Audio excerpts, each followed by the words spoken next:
राजस्थान के सियासी गलियारों में सचिन पायलट की नई राजनीतिक पार्टी के गठन की चर्चाएं जोरों पर हैं। हालांकि इसकी तस्वीर अभी साफ नहीं है, लेकिन पिछले कई दिनों से ऐसी खबरें सुर्खियों में रही हैं। दूसरी ओर अब सचिन पायलट की नई पार्टी को लेकर यह भी खबर आ रही है कि पायलट ने अभी ये फैसला टाल दिया है। वहीं राजस्थान के सियासी मिजाज की बात करें तो राजस्थान में कोई भी तीसरी पार्टी बीजेपी कांग्रेस का मुकाबला नहीं कर पाई। पिछले 33 सालों से यहां एक बार बीजेपी और एक बार कांग्रेस की सरकार बनती रही है। भले ही सरकार ने कितनी ही अच्छी योजनाएं क्यों न लॉन्च की हो, लेकिन जनता ने लगातार 2 बार शासन करने का अवसर नहीं दिया।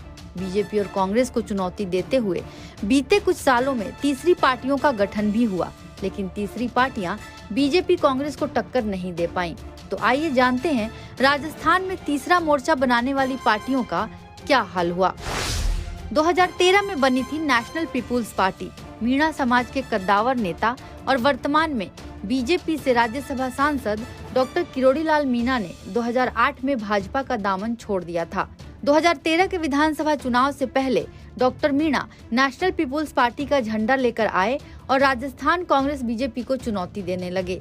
5 साल तक डॉक्टर किरोड़ीलाल मीणा सहित अन्य नेता एनपीपी में रहे, लेकिन बाद में स्थितियों को भांपते हुए डॉक्टर मीणा की घर वापसी हुई और वो फिर से भाजपा में शामिल हो गए। 2018 में बनी थी भारतीय वाहिनी पार्टी।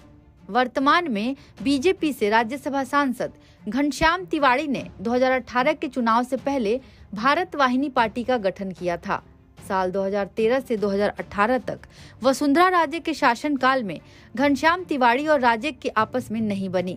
दोनों एक दूसरे के धुर विरोधी रहे।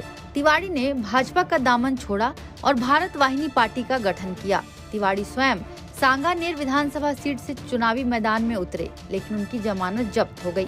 बाद में वो भारत वाहिनी पार्टी को छोड़कर कांग्रेस में चले गए, लेकिन करीब साल भर बाद तिवाड़ी की भी घर वापसी हो गई और वो बीजेपी में शामिल हो गए। 2018 में बनी राष्ट्रीय लोकतांत्रिक पार्टी। मारवाड़ के युवा जाट नेता के रूप में विख्यात हनुमान बेनीवाल कभी बीजेपी में हुआ करते थे, लेकिन उनके बोलने और काम करने का अंदाज अलग था।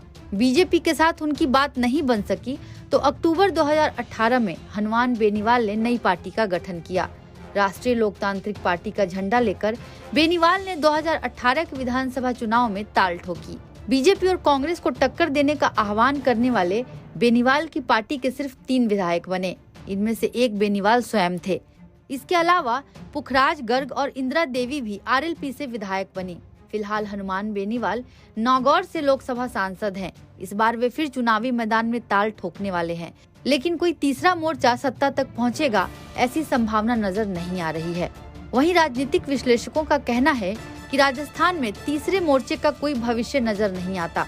अगर कोई नेता बीजेपी या कांग्रेस से नाराज होकर नई पार्टी बना भी ले तो वो कांग्रेस और बीजेपी को ज्यादा नुकसान नहीं पहुंचा सकेंगे। बड़े बड़े वर्ग किसी नेता के बजाय पार्टी के साथ ज्यादा खड़े हैं। 5-7 विधानसभा सीटों पर कोई नेता अपना अच्छा प्रभाव दिखा सकता है, लेकिन व्यापक स्तर पर जीत हासिल करके सत्ता तक पहुंच सके ऐसी कोई संभावना दिखाई नहीं दे रही है। एनबीटी ऑनलाइन की रिपोर्ट।